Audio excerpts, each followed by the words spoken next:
All right, guys. So, as some of you may be aware, there was another controversial officer involved shooting, right? And this time it took place in Elizabeth City, North Carolina. The 252, okay? My stomping grounds. I am very familiar with that part of the state. That's where I'm from. And it's controversial because it is said that the officers on the scene who were there to basically do a drug arrest, because Andrew Brown Jr. was a known drug dealer in the area, they were executing a search warrant. Okay. And apparently, Andrew Brown Jr. tried to get away, and he has an extensive history of resisting arrest. And as he's trying to get away, they shoot him. Okay, they shoot at the vehicle, and a fatal bullet hit him in the back of the head, killing him. Now, this caused protests to erupt in Elizabeth City as activists were out in droves in the street protesting about this unjustified shooting. Now, everybody has been waiting for the body cam footage to see exactly what has happened, but it's been blocked for at least a month by a judge for now. But the family was allowed to see 20 seconds of it, and they're framing this as an execution. Now, local authorities have pushed back against that and say, that language is incendiary, right? And it might be oversimplification of exactly what happened. But up until this point, we don't know. But obviously, the liberal media, the race baiting media, has ran with this story because, guys, they're looking for another George Floyd, right? They tried to get it out of Ma'Khia Bryant. They just couldn't do it, right? So on to the next one. That's just kind of how this stuff goes, right? And like I said, we haven't seen the footage yet, and we probably won't see it for another month unless something changes. But my Lieutenant Governor, Mark Robinson, who always keeps it 100, kept it extra 100 when he went on Laura Ingram's show on Fox News to discuss this police-involved shooting, and he drops another truth bomb. Take a look. All right, joining me now is North Carolina Lieutenant Governor Mark Robinson. Lieutenant Governor, there's obviously a lot of heat in your state tonight after a police-involved shooting in Elizabeth City. Now, the response from activists is that police in the country are just systemically racist. So they're hiding the whole videotape. They're just executing a man for no reason, has his hands on the wheel, and they're just deciding to execute him one day when they wake up. What can you tell us tonight, and do you believe in any of that? First off, thank you for having me here. Absolutely not. I do not believe all that. What I would say to those activists is pump your brakes, slow down, let the justice system take its course. Let's take a look at this and find out what's happened.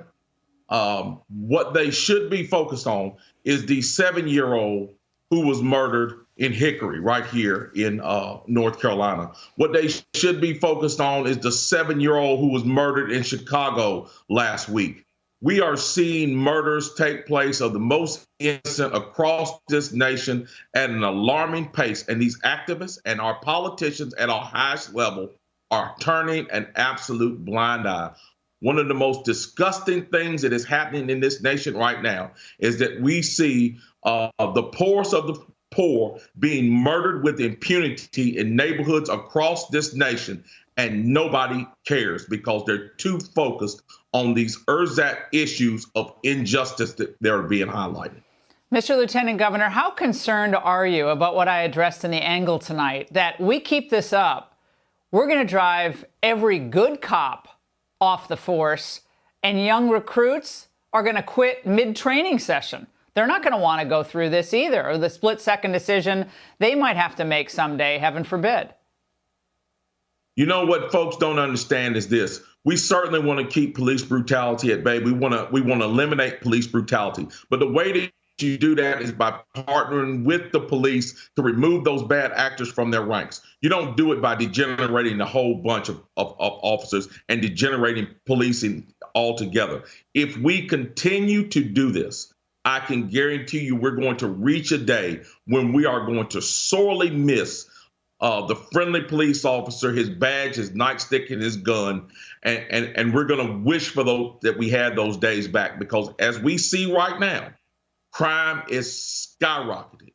Criminals are watching these policemen. They know that their hands are tied behind their back. And because of that, they're committing these egregious crimes that we see against children, against innocent victims on the streets every day. We have got to change course when it comes to this. When can we expect the full videotape of Mr. Brown's death to be released? I'm going to be completely honest with you. I have no idea when we can expect that tape. And quite honestly, I'm not looking for that tape. It is not my purview as a lieutenant governor to be in a position to adjudicate that matter. We have proper authorities in that municipality who I have full confidence will handle that and will make sure that if something was done wrong, justice will be served. What we need to be focused on, what I need to be focused on, is the death of these innocent children and the death of innocent victims across our state and around this nation. It's high time we start doing something about the criminals and start focusing on these few cops. And really quickly, the voter ID laws are also something you're very fired up about. Those have also been called racist and part of systemic racism in the country. You take sharp issue with that, Mr. Lieutenant Governor. Absolutely. I take sharp issue with that. And I take sharp issue with Democrats when it comes to racism, period. Tonight, we had the state address right here in North Carolina. Our Democratic Governor Roy Cooper had the unmitigated gall to talk about how systemic racism flows throughout this state and talk about how black people are afraid to walk the streets and they can't walk the streets without being shot by police officers. And he failed to mention the success that we've seen in this state, one of the greatest successes that we've seen in this state in its history. The first black man, the first black person to be elected lieutenant governor was standing right behind him, and he did not even acknowledge me. It points to the fact that for them, it's not about color. It's not about race. It's not about justice. It is about an agenda, and it is sickening. That is shocking. What you just, I mean, it is just, it took my breath away. Lieutenant Governor, thank you tonight for being here. Unbelievable. All right, guys. So I agree with him 100%. And he's saying things that the other GOP officials won't say. They won't say. He's keeping it a whole 100. He's saying, listen, pump your brakes, slow your roll. Let's have faith in local authorities to investigate the matter. And if there was wrongdoing, then justice will be served. This is what responsible people should be saying. But instead, our governor, Roy Cooper, is bending to the woke crowd, right? He's a Democrat, so of course, he always bends the knee, okay? But he's bending to the woke crowd, talking about systemic racism and how it's hard to be a black man in North Carolina. I've lived in North Carolina all my life.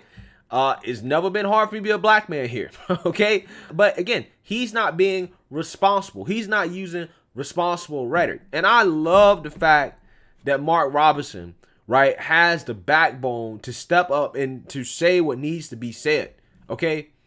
And to say, listen, we have to wait. We have to be patient. We need to wait till the body cam footage is released, and we need to let the authorities conduct the investigations, and then we can go from there, right? And if something was done wrong, again, like he said, justice will be served.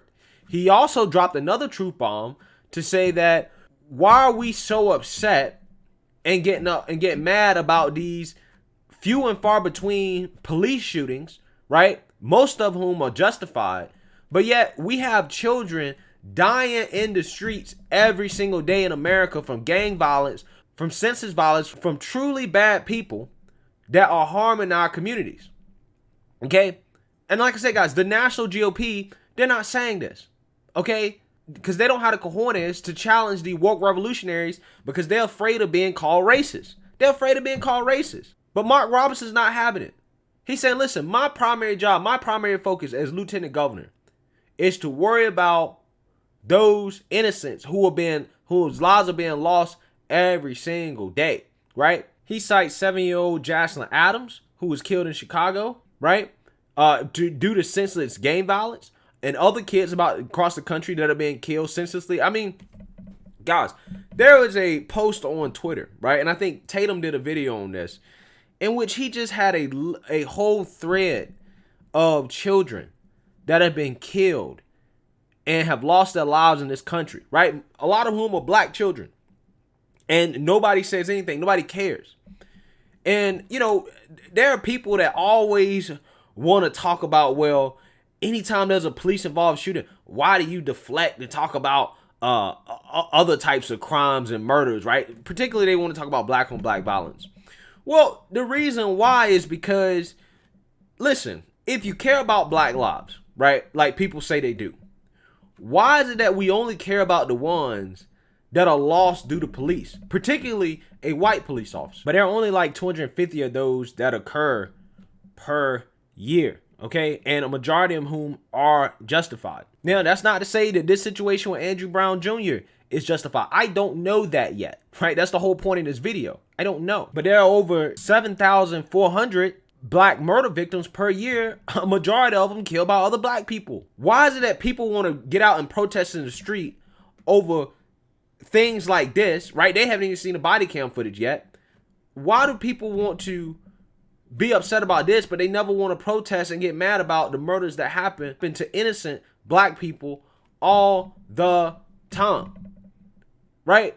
And I'm gonna tell you, I mean, it really does make a lot of us look silly, right? When we throw fits about this type of stuff, right? When it comes to police, but yet again, you know, you have thousands of black people that lose their lives every single year, okay, to other black people, right? It makes it look like our priorities are out of line.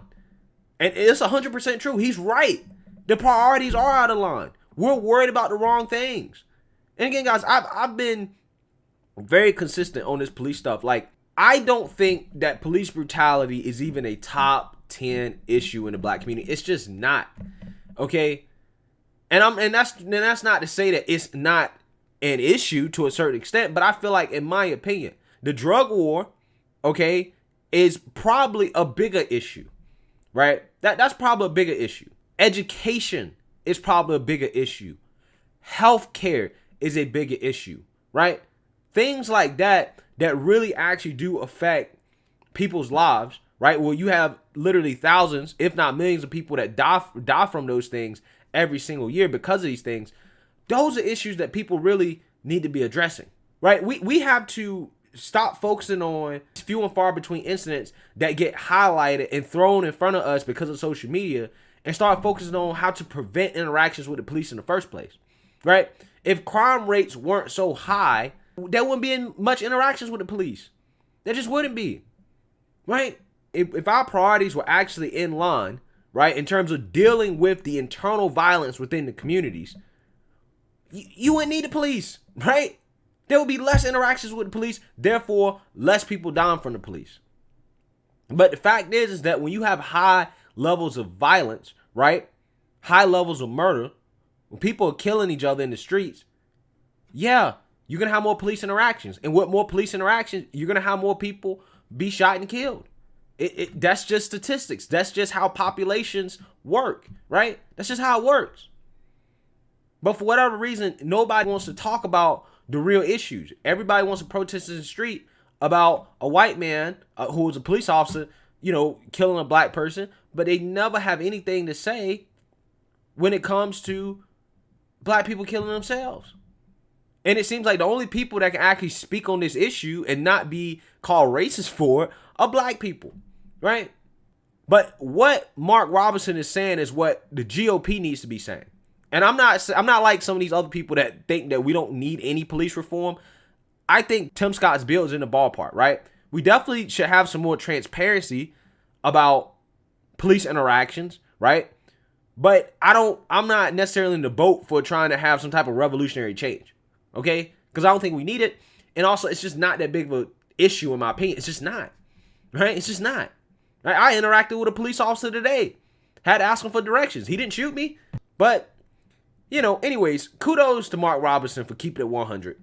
And I'm telling you, man, this guy, man, I'm telling you, he has a bright future, right? He has a bright future if he keeps dropping truth bombs like this. So let me know what you guys think. Make sure you like, comment, and subscribe. Most importantly, share it. a Black conservative perspective. Peace.